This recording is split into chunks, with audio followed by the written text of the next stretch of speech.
My testimony today will give evidence of my first-hand knowledge of the extent nature of corruption in my precinct and how police corruption affects the lives and jobs of the vast majority of honest, hard-working police officers on the job today and the honest and hard-working citizens who are struggling to survive within that community.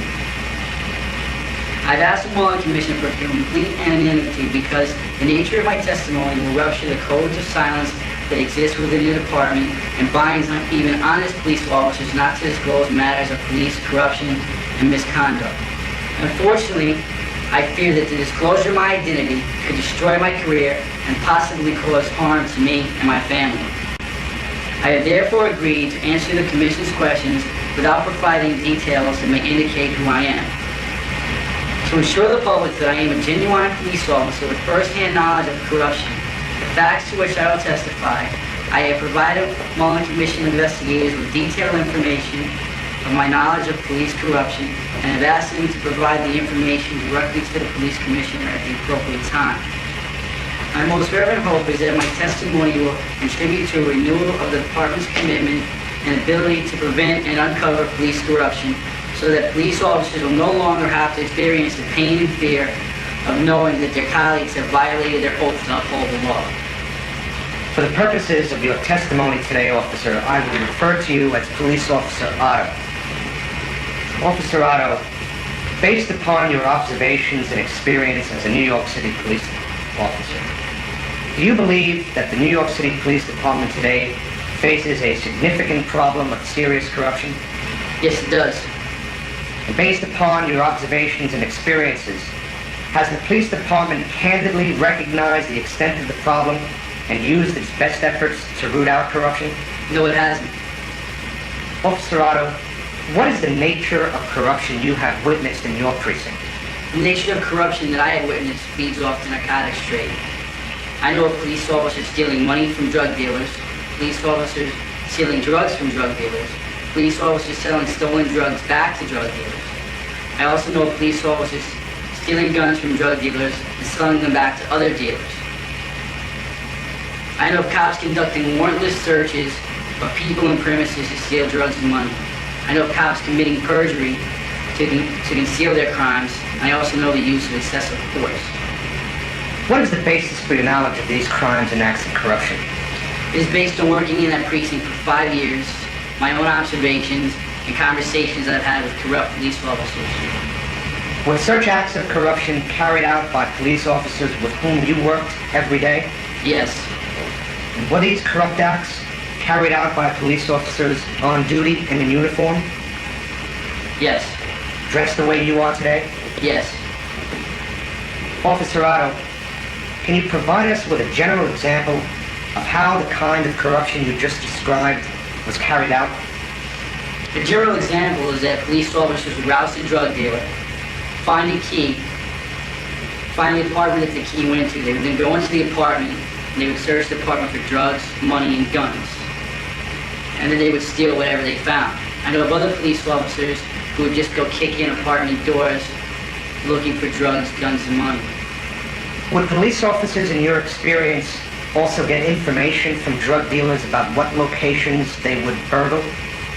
Yes, some police officers would work with informants who would tell them what apartments contained drugs, money, and firearms. They would then hit those apartments.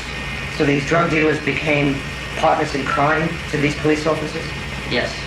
And these were the very people that they were sworn to arrest? Yes. Did officers have a name for this kind of activity? They call it hitting spots. Have you ever heard the term scores? Yes. And what do you understand that to mean? That means same thing, going into apartments and stealing drugs and money. What would these police officers do with the money? They would keep it. Would they split it among themselves? Yes. What would they do with the drugs? Sometimes they would flush it, sometimes they would leave it there, sometimes they would take it and sell it to other drug dealers. How would they know how to sell it or to what drug dealers to sell it to? Some police officers were working with informants and they would take the drugs back to those informants who would then in turn buy the drugs from them. What about firearms, as you mentioned before? Would they also take guns? Yes, they would. And what would they do with the guns? Sometimes they would discard the guns, other times they would sell the guns back to drug dealers. At any time, did any of these corrupt police officers with whom you worked attempt to recruit you in their corrupt schemes? Yes, they did. How did that happen? I was asked to help carry out and conceal their corrupt acts. And based upon your knowledge, were these acts of corruption isolated opportunities, or were they the result of premeditated planning by police officers? There was two types of officers. One type, if the right situation just happened to come around and they felt comfortable, they would rob and steal. There was other officers who would go out and hunt for opportunities to commit corrupt acts. Would they work alone or in groups? Sometimes alone, sometimes in groups. Was there ever, in your estimation, any competition to make big scores? Yes. Can you give us an example? I know of one officer who his informant told him of an apartment that had over $100,000 cash in it. And another officer found out about the same apartment and hid it first. And the first officer was very, very upset about it. How do you know he was upset about it? He told me. How is it that police officers manage to develop these corrupt relationships with drug dealers? The drug dealers get to know you from working in the precinct, and after they feel a little bit comfortable with you, they'll approach you and ask you if you want to work with them. At any time, were you presented with the opportunity by people other than police officers to engage in corruption or crime? Yes, on several occasions. How did that happen? After I was in the precinct for a few years, a few drug dealers that knew me approached me on separate occasions and asked if I wanted to work with them. What they would do is they would tell me locations that had narcotics and money, and I was to hit those locations. I could keep the money for myself and give them back the drugs for a profit. Is it the drug dealer who ordinarily initiates the corrupt relationship with the police officer, or does the police officer initiate the relationship with the drug dealer? I think both. During the 5 years that you served in your precinct, how many police officers do you know were engaged in such corruption? 20. And what assignment did these officers have? All assignments. Meaning what, sir? Some did patrol, 4 to 12s, day tours, midnights. Others were in the CPOP unit. By CPOP, what do you mean? Community Police Officer Program. And what were their usual hours of duty? All tours. Based on your observations, Officer Otto, how frequently did such corruption take place? There's police officers looking to commit corrupt acts on every tour of duty. And how do you know that? Observations, conversations with them. To your knowledge, were supervisors involved in committing corrupt acts? Not that I know of. Of the majority of honest police officers in your precinct, and I know you will agree that the majority of the officers you worked with were honest, in your estimation, you were aware that such corruption was taking place. I'd say 70 to 75% of the officers. And how do you know this? Conversations I had with other officers. Were your supervisors, such as the commanding officer of the precinct, aware that this corruption was taking place? Yes, they were. And what action did you ever see them take to stop it? I remember on one occasion, the commanding officer gave a speech at roll call. He stated that some of you may have problems that are so bad that you feel that you have to do certain things in order to survive. And if that's the case, then do what you have to do. But if you ever get caught, don't say anything. That was from the commanding officer of your precinct? Yes. What did you understand his or her message to be? His message was that it was a right to steal, as long as you felt that you could do it and get away with it, and that if you got caught, just to keep your mouth shut and not rat out another police officer. Is that the message that was understood by other police officers in your former command? Yes. Do you know that based on your conversations with them? Yes. Did any supervisors ever warn police officers when department investigations on corruption were going on or about to take place? Yes, on numerous occasions. Can you tell us about that? Supervisors in the precinct would tell officers that they heard that the precinct was being watched by internal affairs or other outside agencies, and to be careful. Would they tell this to the officers you knew to be corrupt? Yes, they would make sure the whole precinct knew. What was the effect of that information on the corrupt police officers? Everything would stop for a while. So it made investigations more difficult to complete successfully. Yes, officers would stop committing corrupt acts for a few days or a week or two until they felt comfortable that everything had gone over. Can supervisors play an important role in stopping corruption? Yes, they can. How can they do that? Well, the patrol supervisors can be more aggressive and keep a constant eye on the police officers on where they are doing their tour of duty.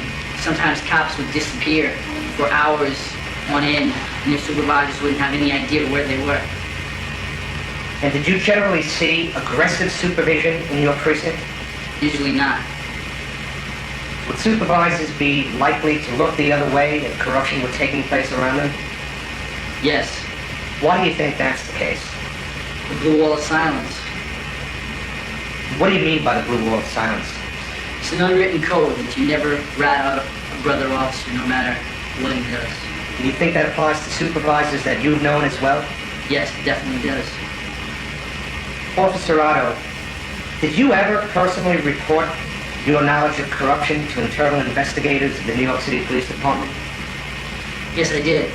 What exactly did you tell them? I told them everything I just told you, but in substance. What was the response of the department's investigators? They stated that they didn't have the proper resources to conduct an investigation at that time, that they would get back to me. Was the response less than enthusiastic? Yes, it was. By not having proper resources, what exactly do you mean, if you can tell us? They didn't have the proper manpower or the proper equipment to conduct these type of investigations. Officer Otto, do you feel you risked a lot by reporting this corruption to the department? Yes, I do. What was your reaction to the response of the department's internal investigators? I was shocked and I was pissed off that here I was risking my life, my job, and everything I had to report officers doing wrong, and they didn't seem very interested in putting a stop to it or apprehending these officers. To your knowledge, Officer Otto, did the department's investigators ever eventually act on your information? Yes, they did. Did you subsequently discover whether their attempts were successful? Yes. Can you tell us how you discovered that? One day, two officers came in, and they were laughing that they were the subject of an integrity test the day before. What is an integrity test? It's when IED sets you up with a sting operation. By which you mean what? Provide you with the opportunity to commit a corrupt act? Yes. And after you spoke to these officers, did you understand how that integrity test was conducted? Yes, I did. Can you tell us what happened? The officers said that they were able to spot the IED undercover agent a mile away because of his apparel and the location. Officer, based on your involvement with internal investigators in the New York City Police Department, have you reached a conclusion about their commitment and their will to uncover and investigate corruption? Yes. What is your conclusion? They're not committed to uncover corruption. How do you mean? They don't want to embarrass the department. They don't want to cause a scandal. They'd rather just sweep it under the rug. From the time you first reported the corruption that you've told us about today, did the corruption in your experience and in your precinct become more frequent, more pervasive? Yes, eventually it got much worse than the original problems. Why did it become much worse? Because original officers that were stealing money and drugs never got arrested, they never got in trouble, and very rarely did they ever get an allegation. And because of that, other police officers joined in and started doing the same thing. How long ago did you first report to the department the corruption you just described for us here today? 5 years ago. Have any of the police officers engaged in those acts ever been arrested by the police department? No. Are these police officers still on the job today? Yes. To your knowledge, how long has this corruption been going on? Long before I became a police officer. Does the corruption continue today? Yes, it does. To your knowledge, are these police officers afraid that they might be caught? They don't have any fears at all. Officer Otto, based on your experiences and observations, what conditions existed in your precinct to allow corruption of this kind to take place? Police officers, they view the community as a candy store, not as a community. They lose sight of it. There's also a lack of aggressive supervision. IAD is filled with incompetence and lacks a commitment to root out corruption. And because of the blue wall of silence, police officers are afraid to step forward and give up information about other cops committing corrupt acts. When you say that police officers view the community not as a community but as a candy store, what do you mean? Police officers, they just don't care about the community. Many of the police officers that are committing these corrupt acts aren't from the community. They come from outside neighborhoods. Rockland County, Orange County, Nassau County. And they come into the community and they just take what they can to go back home. You spoke about the wall of silence. Why are honest cops turning in corrupt cops? They're afraid. What are they afraid of? They're afraid of being ostracized by other officers. They're afraid of having their lockers thrown in the shower. They're afraid of being victims of violence. Are these the consequences for breaking the wall of silence? Yes. And that is why you have agreed to testify here today only with anonymity? Yes. How do police officers learn about this wall or code of silence? It starts in the police academy, and it just develops from there. When you say it starts with the police academy, what was your experience in the academy regarding not reporting information about your fellow officers? It starts with instructors telling you never be a rat, never give up the brother officer. It starts with other recruits telling you that they never give you up. And it just goes on down the line as you go through NSU and into a precinct. Would you say that this attitude of mentality is pervasive throughout the police department? Yes. Has it existed in every command to which you've been assigned? Yes. Officer Otto, in your judgment, what is the attitude that fosters such a code of silence? Fear. Fear of what? Fear of being a rat. Fear of not having other officers speak to you. It's just totally backwards. It shouldn't be that way. Is there an attitude prevalent among police officers that creates for them a sort of circle of trust that protects them against other people who might report corruption on their part? Yes. It's an us versus them mentality. That we're all blue, and that we're in this together, and we have to protect each other no matter what. And I suppose what you're saying is the police officers are the us, and who is the them? Everybody else. What is the impact of corruption on honest cops? It hurts them. It disheartens them. It makes them not want to work. Do you believe that it endangers their safety on the street? We'll put it this way. I wouldn't want to run across a drug dealer who's been ripped off one time too many. Officer Otto, is the community aware of police corruption? Yes, it is. How do you know that? Conversations I've had with people in the community.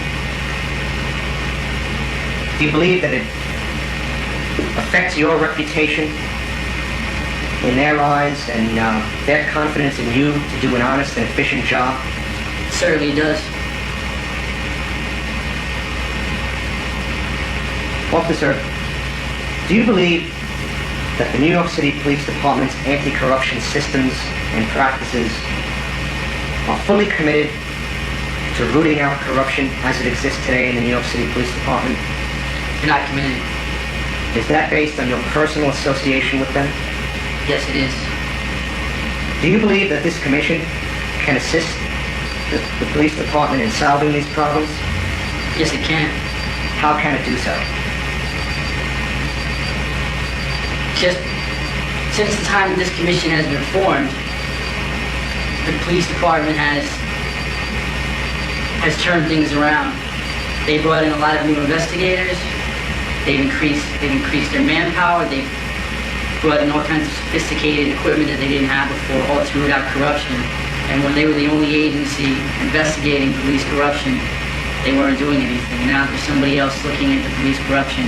They are now highly motivated. Do you think the Mollen Commission has had an effect on focusing the department's attention on the corruption problem? Yes, it has. Do you have any fear that if once the Mollen Commission or some sort of outside oversight disappears, the department can turn back to the old ways? Yes, I fear that. Officer Otto, thank you very much for being here and testifying to the commission today. You're welcome.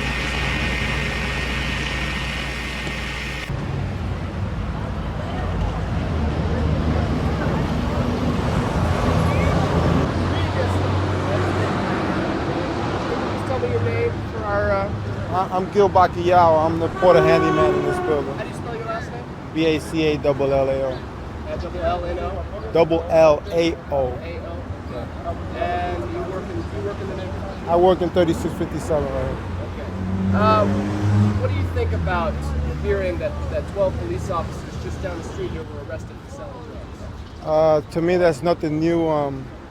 And this society is very corrupt.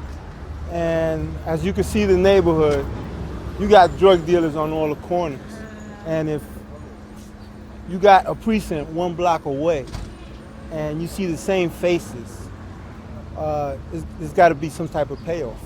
Does it surprise you that No. policemen are selling drugs? No, they probably give it right. They probably give it right back to the drug dealers. I'm sorry, ask that question. Yeah, I'm going to ask you over again. Does it surprise you that the policemen are selling drugs in this precinct? No, not in that precinct or in any other precinct. Do you think that people in this neighborhood are aware of this problem? Did you know about it? Do you think everyone's Yeah, it's I look at it like this, you know, it's a hand, one hand washes the other. That's the way it is. Do you think people here are frustrated that they can't even trust their own policemen to protect them? They're selling drugs to their kids? I put it to you like this: New York itself there's no guarantees. You know, you could walk out today and you could get killed. I mean, you could call a cop and you could wait 10 minutes. I mean, it's crazy. You know, it's that 911. And I mean, it's. The way I feel, have a good day. Okay. Tell Julian to come in the hall and see what happens. Kill him. 6:30 news. When we talk about that issue right now, I like to talk seriously about the issue. I would not like drugs in the police department because basically having drugs in the police department, you know, is bad because how they gonna sell drugs in the police department is supposed to be protected. You know what I'm saying? That's wrong. Yeah, Speed, you look at him, look at me, and no yes, no, or anything. No that problem. Won't make it in. What's your name? My name is Mel Love, Follow the Flavor TV show. Okay, let me ask you something. Do you live in this neighborhood? Well, basically, I hang around here a lot on 150th and up and down the blocks and stuff. Do you know that, did you hear about the 12 police officers who were arrested in the precinct here last night for selling drugs and guns in the neighborhood? Well, basically, I didn't know until right now, as you told me, and I feel basically that it is wrong for cops to sell drugs in the street because they're supposed to be out here protecting us, you know, instead of selling drugs to people, killing people, you know? If they're going to do something, you know what I'm saying? In this neighborhood? I feel that it is. That's a problem in every neighborhood. I feel that it is. There's crooked cops, you know what I'm saying? If you're going to be a cop, support the people, you know what I'm saying? We pay taxes and stuff like that to keep they rent up and pay them. Do you feel like you can trust the police? No, I don't Basically, trust no, I can't trust the police. Tell you the truth, I don't trust Yeah. nobody. Can't trust the police. If they gonna go out and sell drugs to people and stuff like that, how you gonna trust the police? You call them 911. They probably outside on the corner selling drugs to somebody else instead of coming to help people. You know what I'm saying? If they injured or anything like that. Okay, thank you very much. No problem. All right. Yeah, let me get your name. Where you just the street you live on? Hold up. Sorry, what's your name? Renee Allen. I-R-E-L-A-N-D? Yes. Renee with 2 E's? Yes. And what street do you live 1812 Amsterdam Avenue. on? So right around here. Yeah.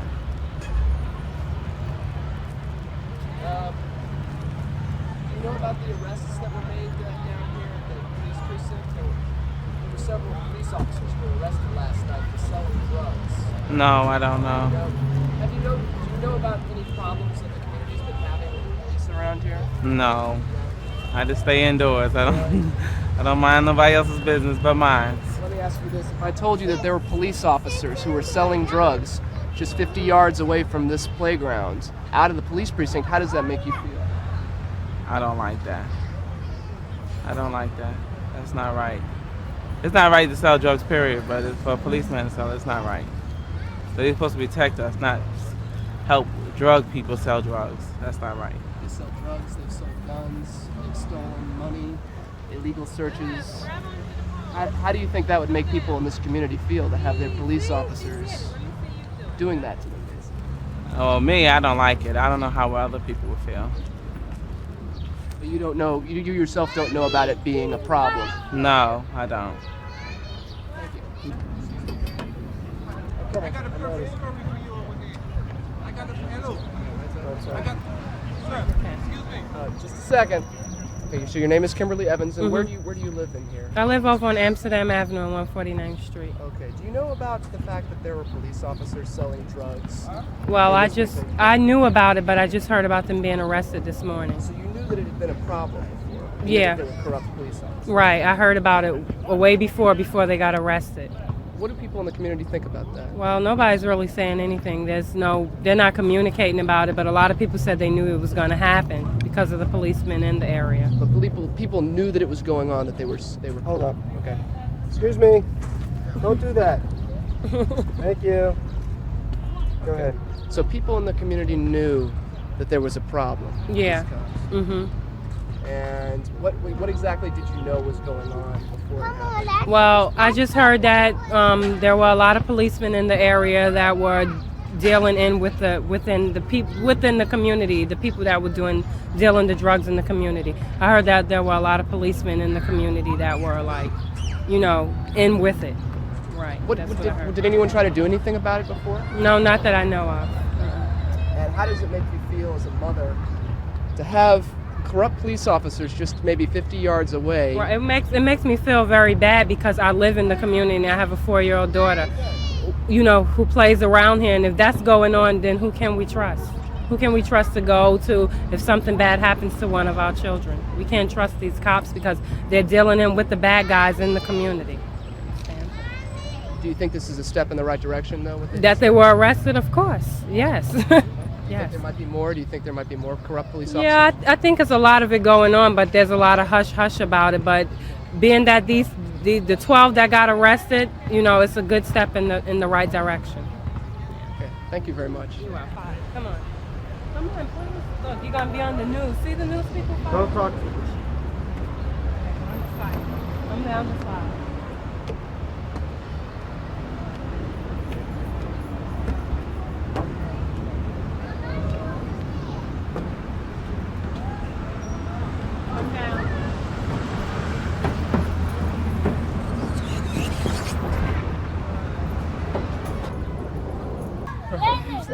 Okay, could you just tell us your name? Okay, Maureen Melnick, Melnick, how do you spell your last name? Melnick, How do you spell your first name? Maureen. Okay, Maureen, so you're a teacher just a few blocks up the street, and I just told you that about a dozen police officers were arrested for drug possession and drug dealing. How does it make you feel that police officers who work just a few yards away from where your children here play have been selling drugs out of the precinct and in the area? I think it's really disgusting, and it's so upsetting because of the type of neighborhood this is, and because drugs are such a problem in this neighborhood. And, you know, we tell our children that the police are here to protect us, that the police are going to get people who are drug dealers, that they arrest people who are drug dealers, that it's a crime, that it's wrong to do. And I mean, these kids already have so many strikes against them. We're trying to show them a better way. And then the people who are also supposed to be, you know, an example in the community are the ones who are also doing it just for money. And, you know, we're trying to tell them an education is more important, and you should wait and get an education before always going for the money, and that it's more important. But they don't see that, especially when the cops, you know, they're not supporting us by what they're doing. How do the kids that you teach, how do they feel about the police? Do you know?